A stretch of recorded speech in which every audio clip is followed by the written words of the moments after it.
What's harder, convincing a donor to fund a nonprofit or getting engineers to submit their hours on time for payroll? Getting engineers to submit their hours on time for payroll. 1,000%. The seriousness in her face when she said it too.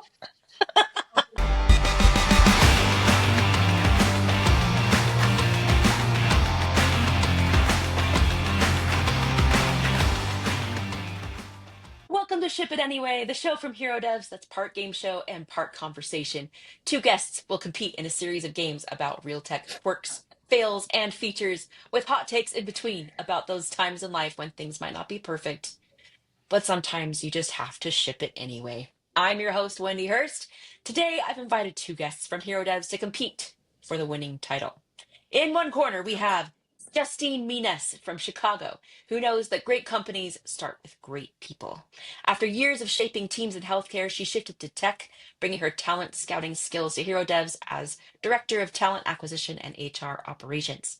Whether she's streamlining hiring processes or ensuring HR runs smoothly, she's the behind. Whoa, whoa, whoa, whoa. She's the behind the scenes expert, making sure HeroDevs has the people power to tackle the challenges of open source. Welcome, Justine. Hello. Happy Thursday. I So love you've it. worked in both healthcare and tech. Which industry has caused you to age faster? Healthcare, that's for sure. That's why I left in the middle of COVID because it was not what I wanted to do. I find that somewhat ironic. All right. In the other corner, we have Charity Hughes from West Bountiful, Utah. Charity has a knack for problem solving and operations that keep everything running smoothly. She built her career on making things work in construction, nonprofit, leadership, and now as chief of staff at HeroDevs. If HeroDevs is a well oiled machine, Charity is the one keeping it in tip top shape. Welcome, Charity. Hello, hello. What's harder, convincing a donor to fund a nonprofit or getting engineers to submit their hours on time for payroll? Getting engineers to submit their hours on time for payroll. 1,000%. They're going to listen Why do to you this and think that say, is? oops. And I hope Perfect they all listen reminder. to it and see that, so now they know. The seriousness in her face when she said it too. We're going to start with a game that doesn't really have any winners. It's just a fun way to get to know you a little bit. It's called This or That. I'll say two things and you just say which one you would choose. Ready. Bring it on. Handle 50 back-to-back interviews in 1 week or process 1,000 resumes in 1 day. The interviews. Deal with last-minute hiring freeze or have to fill 5 critical roles in 1 week. 5 critical roles in 1 week. Have the ability to teleport anywhere instantly or slow down time whenever you want.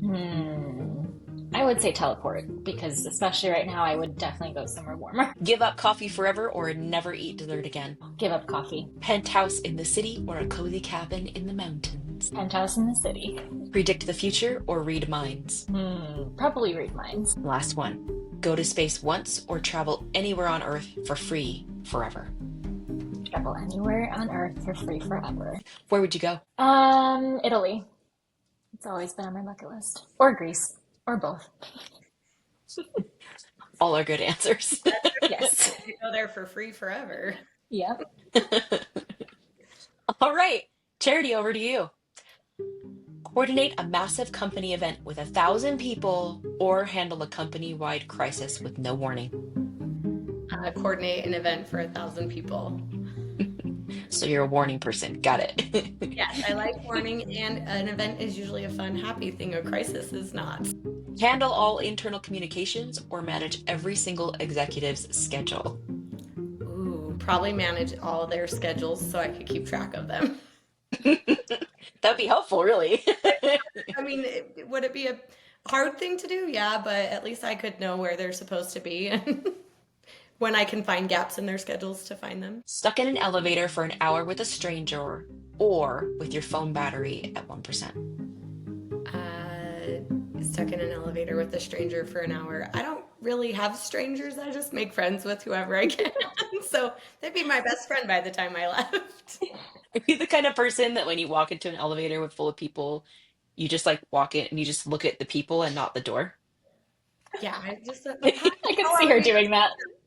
Hi, how are you? Like, What are you Hey, doing? everybody. All right, next one. Have the world's best memory or never need to sleep. Ooh, never need to sleep. I'm already a bad sleeper, so I feel like that one goes right along. I could get so much more accomplished if I didn't have to sleep. Always be slightly overdressed or slightly underdressed for every occasion. Slightly overdressed. Absolutely. Only watch movies from the 90s or only listen to music from the 80s. Movies from the 90s. I make my kids watch those with me now, so. What's your favorite one? um, I love Liar Liar. It's probably like one of my favorite movies because it's so quotable. And last one, have unlimited airline tickets for life or unlimited concert tickets for life. Ooh, unlimited airlines because then I could fly to all the concerts. That's true. The airline ticket, then I can afford the concert ticket. So it's Well, also, and also your girls' cheer competitions too. yeah, I buy a lot of tickets on airlines for my two daughters. All right.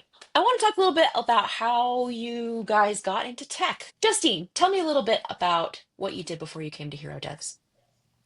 So after I graduated college, I was always kind of the healthcare field.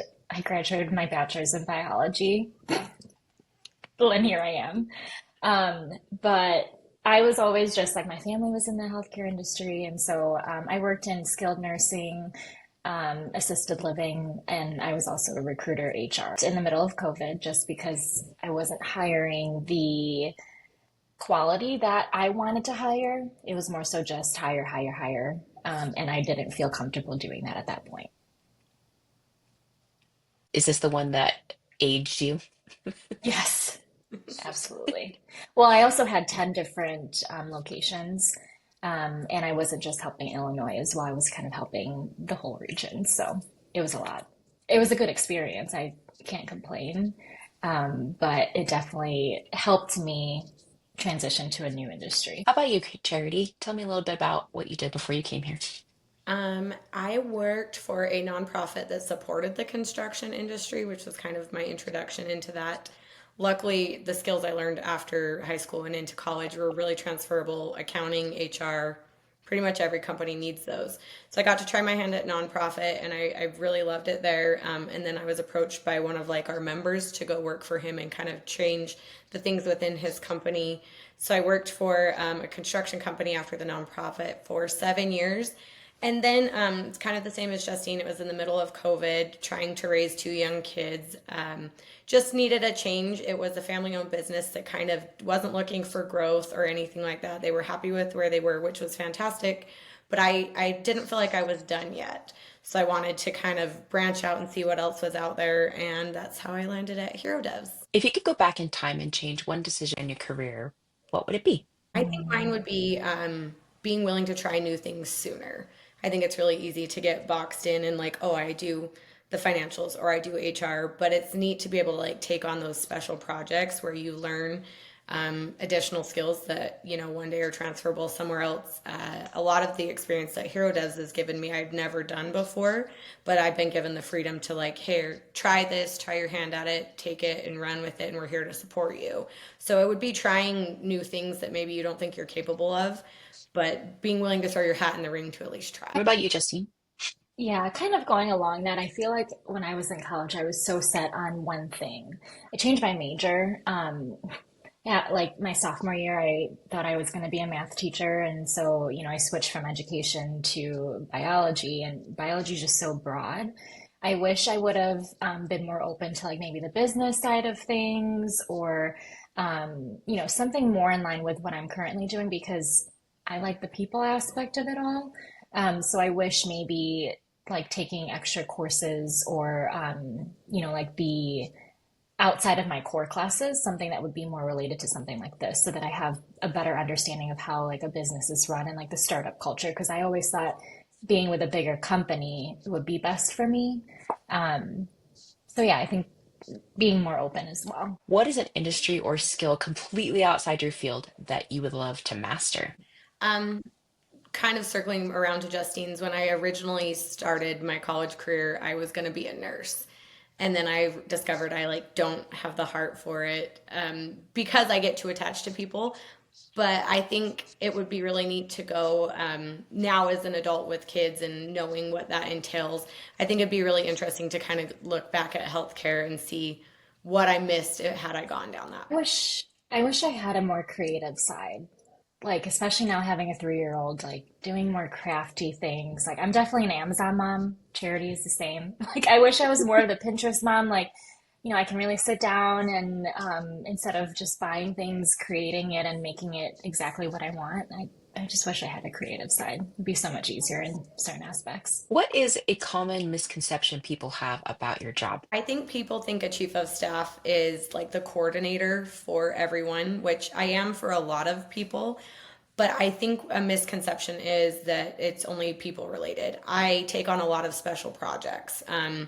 When we go through like due diligence, I take those on, or as we're growing from more of a startup to, a corporation, there are things that are part of that that don't necessarily go to the people aspect side of it, but making sure that we have like the right certifications and things like that. So I think people, because it's chief of staff, there's the misconception that I only work within the people side of our company. But there's a lot of stuff that goes on behind the scenes, like optimizing different technologies that we have. Granted, at the end, it goes back out to the people, but it's the special projects. I don't think that people necessarily know a chief of staff takes on those kind of things. I think they think that they're just always dealing with schedules and meetings and things like that. But I definitely have the time where I can take on those additional tasks. What's your favorite special project that you've worked on? One special project that was awesome was our first company-wide offsite. I coordinated that, which the stuff that went on in the background behind that, the surprises, the swag that we got to give everyone. So I think that that was a really neat one because we kept everything a surprise, not only from the team, but like one executive would plan something cool that they didn't want another executive to know about. So I got to be in the know on everything, and I think that that was really, really cool to be part of. What about you, Justine? What's a common misconception people have about your job? I feel like they think it's easy. Like they don't understand that how much really goes into recruiting. It's the influx of resumes, and it's not just, especially with the type of positions we're hiring for, it's like very specific. And oftentimes we're like, okay, Justine, we need a unicorn. Obviously, we know that not everyone's going to have every single quality or experience that we're looking for, but I feel like they think it's easy because it's like, okay, yeah, the work is coming to you, but it's also trying to find people to proactively get them to apply. And there's also that like, not marketing, but like that salesy aspect to it as well, because I'm trying to talk about the company and why they should join us. And then outside of that, it's the collaboration with the hiring managers and who else is involved in the interview process and the negotiations. Like there's just a lot to it. It's not just, okay, I receive a resume and I interview and then we hire. No, there's definitely a lot more. Tell us your exact title again. Gosh. Director of Talent Acquisition and HR Operations. A little bit of everything. I feel like if we started with that, people would be like, I don't know what that is. Like it's nice because Charity and I have a good working relationship where if I have a lot of open requisitions, she'll handle the HR stuff, and then if she has projects, I'm handling the HR stuff if recruiting isn't as busy. But yeah, I have that mixed background where I can really contribute. Well, speaking of Hero Devs, we're going to take a quick word about what we do. Over to me. This episode was brought to you by HeroDevs. It takes longer to migrate than it takes for open source software to reach end of life. HeroDevs to the rescue! Our never-ending support keeps deprecated open source software secure and compliant with SOC 2, FedRAMP, PCI, and HIPAA. Join the over 800 clients who trust HeroDevs to keep their legacy code running smoothly long after official support ends. Now, end of life doesn't have to mean end of the road. Visit HeroDevs.com to learn more. Back to me. Oh my headphone fell out. Don't stab yourself. Okay, hold on. Put my headphones back in and maybe make it a little less emphatic. Here we go. Welcome back to Ship It Anyway. Our next game is called Funded or Fiction. Steve Jobs looked at a clunky Walkman CD player and imagined a device that could fit an entire music library in your pocket. The iPod he invented helped launch Apple's trajectory into the conglomerate that it is today. Reed Hastings was annoyed about a $40 late fee at Blockbuster. So he built a DVD rental service by mail. That idea evolved into Netflix. A scientist named Spencer Silver at 3M accidentally invented an adhesive that was so weak that nobody knew what to do with it, until another scientist at the company, Art Fry, explained his frustration that the little scraps of paper in his church choir kept falling out of their hymn books, and he needed a bookmark that would stick to the paper without damaging the pages. They invented post-it notes, which are now commonplace at my house, if nowhere else. These weren't obvious ideas. They were risks, but they shipped it anyway, and look where it got them. In this game, I'll pitch two over-the-top startups, one that's real and one that's entirely made up, and it's up to you to figure out which one got funded and which one is fiction. Each correct answer earns 1 point. The winner gets to go first in the next game. Oh Are no. you ready? I'm not good at Whew, this. that was a lot. Sweating. Great. Justine, you're up first. Which one of these was actually funded? Was it A, Cuddle Clones, a startup that makes custom stuffed animals that look exactly like your pet? Or is it B, Pet Swipe, a dating app that matches people based on how well their pets get along? Something tells me it's B. The answer is A, Cuddle Clones is real. Back in 2009, founder Jennifer Williams came up with the idea of Cuddle Clones while napping next to her Great Dane. After her dog passed away, she wanted to have a tangible way to honor her friendship with him and decided to create a custom stuffy cuddle clone that looked like her dog. People loved the idea enough that it still exists today. I might be one of those people that has that kind of thing here. So, If you have one, I need you to send me a picture. I have two for my last two dogs. They're very cute. Oh, They have that's matching sweet. collars and name tags. So, The exact one. The same, the cuddle yep. clone. Like it's from Cuddle Clone? I don't know that it's from Cuddle Clone, but Okay. my sister found ones that looked just like my dogs.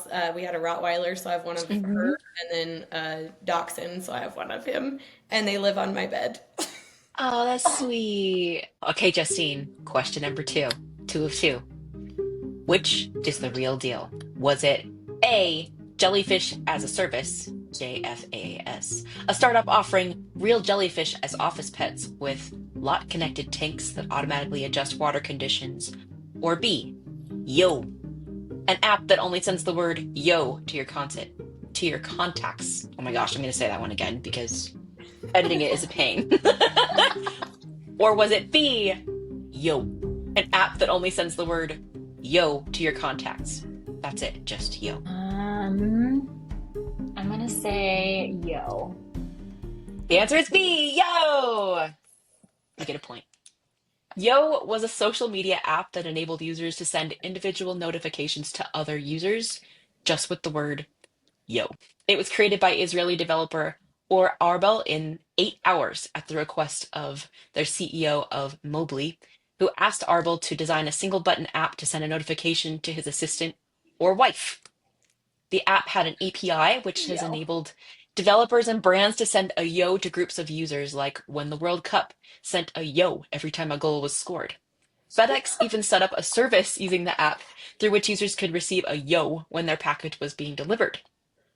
It was originally launched on April Fool's Day in 2014. 20,000 people were using the app within the first month, so they kept it going with some investors, and then it finally shut down in 2016. It's like the Goodbye. poke you used to get on Facebook. Yeah, I remember Yeah. pokes or hugs. Those were fun too. Yep. I'm sad to see those go. All right, Charity, it's up to you now. Sweating. Number one, which one is real? Is it A, Flock Safety, a startup offering security cameras and software that assist police and businesses in crime prevention? Or is it B, Drone Patrol, a company that provides autonomous drones to monitor neighborhoods, alerting residents of suspicious activities in real time? Both of those could be really legit. Mhm. A. The answer is A, Flock Safety is real. It's an integrated safety platform that includes things like license plate readers, gunshot detection, some other things that are cool. They have something called drone as first responder technology. Their tech has contributed to solving numerous cases like locating and arresting human traffickers in Detroit, Michigan, identifying and arresting the Bay Bridge shooting suspect in San Francisco, and tracking a $12 million jewel thief in Denver, Colorado. Wow, that's pretty That's legit. crazy. It's pretty cool, right? Doing the research for this was really interesting. Very cool. All right, number two. Which one is Get it real? wrong. Dun, Is dun, dun. it and Vinylly, a company that offers to press the ashes of the deceased into vinyl records, allowing families to listen to their loved ones' favorite music or recorded messages as a unique memorial? Or is it B, Pet Paint, a service that provides non-toxic temporary color sprays to safely dye pets in vibrant colors for special occasions or holidays? I think it's B because I think I've seen that on like TikTok. She has it. I Well, at don't the have time of me doing this research, Pet Paint was not the answer. It that. was And Vinylly. I hope I'm saying that right. That's the real one. The company presses ashes into custom vinyl records that provides loved ones with a unique audio-visual memento. That is pretty We cool are too. tied. We have a tie. That's okay. I have more games. The winner is not declared yet. But it does make it harder for me to know who gets to go first in the next game. I'll just pick some at random. No big Perfect. deal. Now we're going to shift a little bit. We already talked about your careers and experiences a little bit. Now I like to chat about the other side of this shiny penny, which is what does it take to get a tech job? If someone is brand new to tech, what's the best way for them to stand out in a job application? I'm trying to think of what I did because, like I said, this is my first tech job.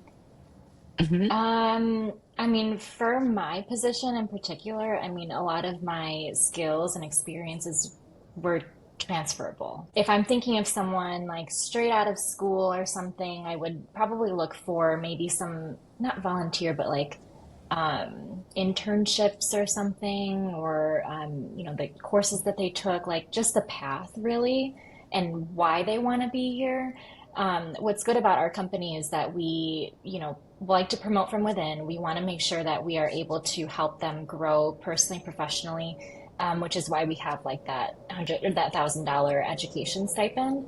So it's more than just the skills; it's also the drive and the want for the position that you're applying for.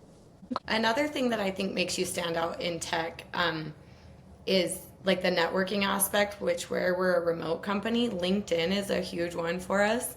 I know that when I was interviewed, they told me that they checked out my LinkedIn, which when I came from the construction world, granted I wasn't out in the field, but I had a pretty active LinkedIn, just always posting, reliking things, maybe that weren't, construction specific, but I think opening like that networking door to start following the kinds of people that you're interested in or the roles that you're interested in and interacting with them, because that's something that I didn't really ever think, would make me be like stand out over someone else in tech.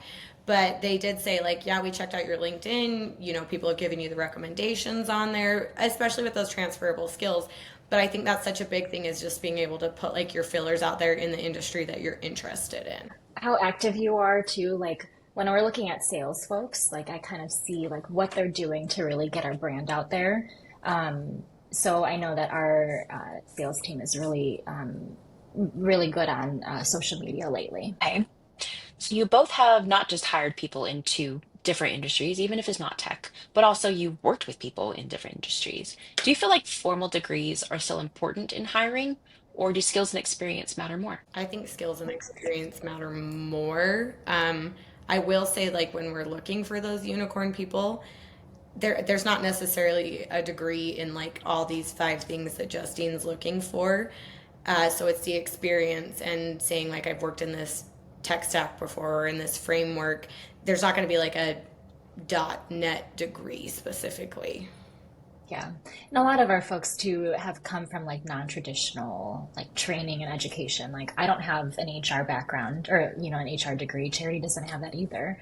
It's really just the skills and the experience that has brought us to this point, which makes us successful. I like that answer. I didn't answer first because I feel like I'm biased toward agreeing with you. I wanted to be a sign language interpreter before I got into tech and just decided it wasn't for me. So I graduated with general studies, didn't know what I wanted to do. So I dropped out and I got a job in QA engineering that just like was like a trampoline that launched me into so many opportunities because tech are my people. Mine's political science. Like it's not anything that I do now. I love that area still, which is why I chose it, but you don't need a political science degree to do what I do. And all construction, auto industry, that's how I learned accounting. Then the nonprofit, I didn't even know I was interested in political science till I worked for a nonprofit, and I got that job because of construction. Like it's been a very weird career path. What's a common mistake people make in tech job interviews that you've noticed? I think making sure that their system isn't ready for like a remote interview. When we get on a call with people and they haven't like tested like a microphone or their camera, I think that's like an indicator of like a little bit of unpreparedness, which I'm saying this as someone who came in, when I did my interview here, I stacked my laptop on like a stack of books so it would be like an appropriate height. Not so I was looking down. I used to do that too. Yes, like I just being prepared, making sure like you have access, your Wi-Fi is working, and so we're not trying to chase down an interviewee of like, hey, are you coming to the meeting? And they're like, oh, my Wi-Fi's down, or I can't get my camera to turn on. I think that is a really good indicator. Yeah, What about and you, Justine? tech specific, I agree. I think in general, if that's okay that I answer just in general, not tech specific. Of course.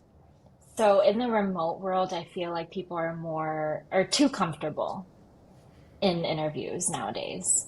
Mm. So like the appearance, it's like too casual. Like you're still looking for a job, even though you're not meeting with me in person.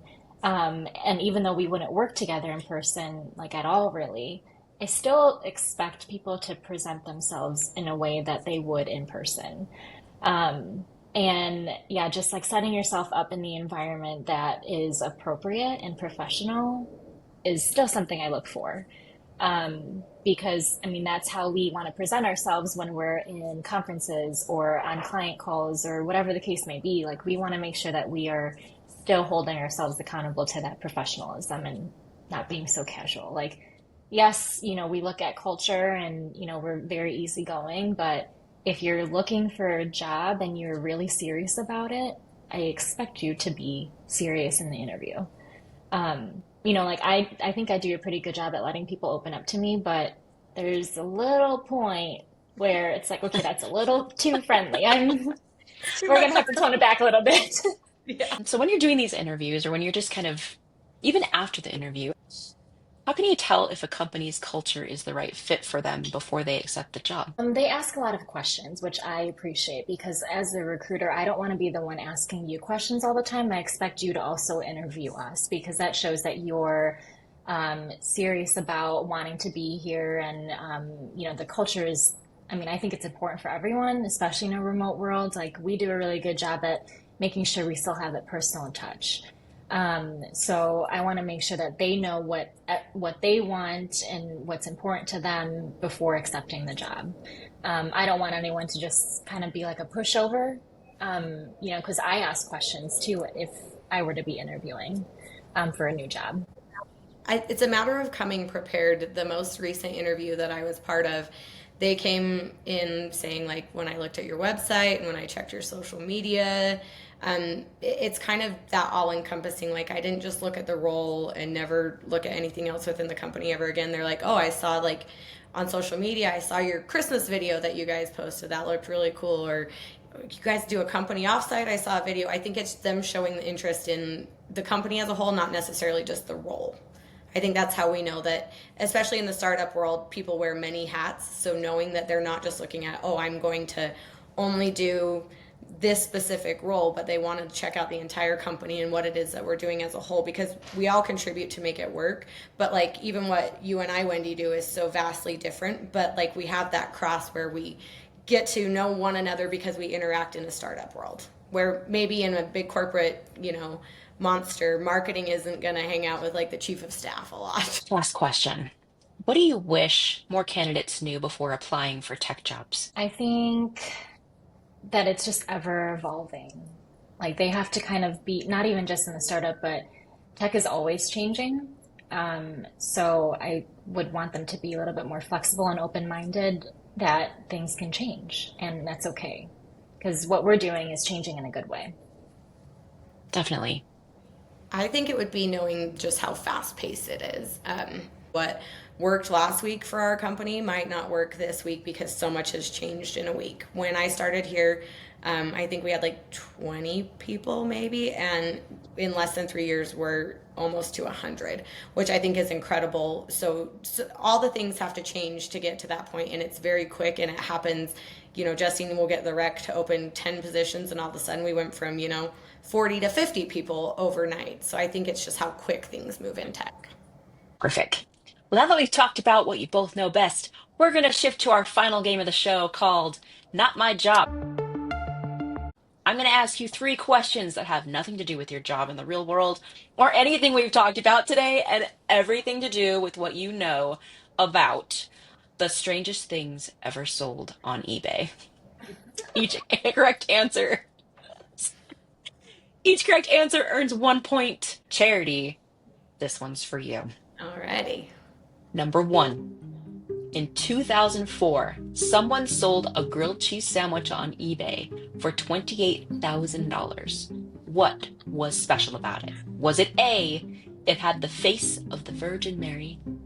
B, it contained an unmelting slice of cheese? Or was it C, it was made by a celebrity chef in the 1950s? I think it's A. The answer is A! It had the face of the Virgin Mary. The seller claimed that the sandwich never molded or decayed, and a casino bought it as a publicity stunt. I just aged myself because I think I remember that. So I think I remember that too. I think All right, number 2. What strange haunted item once went up for sale on eBay? Was it A, a possessed rubber duck, B, a supposedly cursed painting, or C, a ghost in a jar? Boy. B, the painting? No, it was C, a ghost in a jar. Too. The seller claimed the jar contained a real ghost, but also warned that they would not be responsible if the buyer released it. Number 3. What unusual piece of Hollywood memorabilia was auctioned on eBay? Was it A, a used tissue from Scarlett Johansson, B, a clump of Elvis Presley's hair, or C, the original script of Titanic with a hidden alternate ending? Oh boy.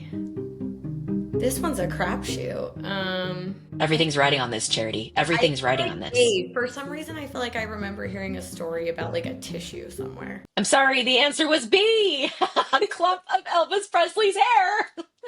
Some fan out there collected Elvis's hair from a barber and later sold it for thousands of dollars. Oh my gosh. We need a side gig to do this kind of stuff. All right, Justine, you're up next. Number 1. Which of these bizarre items was successfully sold on eBay? Was it A, a man's imaginary friend, B, a single cornflake in the shape of Texas, or C, a time machine that doesn't work yet? I'm going to say B. The answer is B, a single cornflake in the shape of Texas. The cornflake sold for $1,350 because it supposedly resembled the Lone Star State. Number So 2. can I just make one and then I can sell that? You can't catch lightning in a bottle twice. Or a ghost. Unless choose you a work at different HeroDevs. Yeah. True. Number 2. What was legally not allowed to be sold on eBay despite someone trying? Was it A, a person's soul, B, the naming rights to a child, or C, the Mona Lisa from some random guy who didn't even own it? B again. I'm sorry, the answer was A, a person's soul. eBay banned the sale of souls after someone listed theirs for auction, stating that the existence of a soul couldn't be verified under eBay's policies. Oh my gosh. That is wild. I'm going to go look on eBay after this and just see the weirdest stuff. Just see the weirdest stuff. All right, number 3. Here we go. Are we still tied? Bizarre? We're still tied. We are still. It is 2 for Charity, 2 for Justine. Oh, Lord. Number 3. This could be it. This could be the breakaway. What bizarre wedding-related item was once sold on eBay? Was it A slightly used wedding dress from a runaway bride? B, a bridesmaid's bouquet that supposedly caused every recipient to get engaged? Or C, a groom's forehead space for advertising? It was successfully sold. Successfully sold. A? I'm sorry, no, the answer was C, a groom's forehead space for advertising. Really had to miss. Andrew Fisher Oh my from God. Omaha, Nebraska, auctioned off the right to tattoo an ad on his forehead for his wedding in 2005, promising it would be visible in all the photos. The winning bid was $37,375 from a company called SnoreStop, a company that specializes in anti-snoring products. Fisher agreed to temporarily tattoo the company's logo on his forehead for 30 days. A tattoo is a tattoo. This is a question for both of you. Both of you get a chance to answer independently, and then we will decide. We'll decide. All right. Tiebreaker question. Here we go. What was one of the most expensive, bizarre items ever sold on eBay? Was it A, some town in California, B, a single M&M signed by Eminem, or C, a rock that looked suspiciously like a potato? Do you want to go first? A. I say B. The answer is A, a town in California. In 2003, the entire town of Bridgeville, California was auctioned on eBay for $1.77 million. The winning bidder later backed out, and the town had to be relisted. Oh, that's a bummer. That gives Charity a total of 3 points and Justine 2, which means Charity is the winner! Woo! That's all for this episode of Ship It Anyway. Big thanks to my guests, Justine and Charity, for playing along and sharing their insights. If you enjoyed this episode, you can find HeroDevs on LinkedIn, X.com, YouTube, and anywhere else podcasts are available for more entertaining tech content. We'll see you next time. Goodbye! Bye.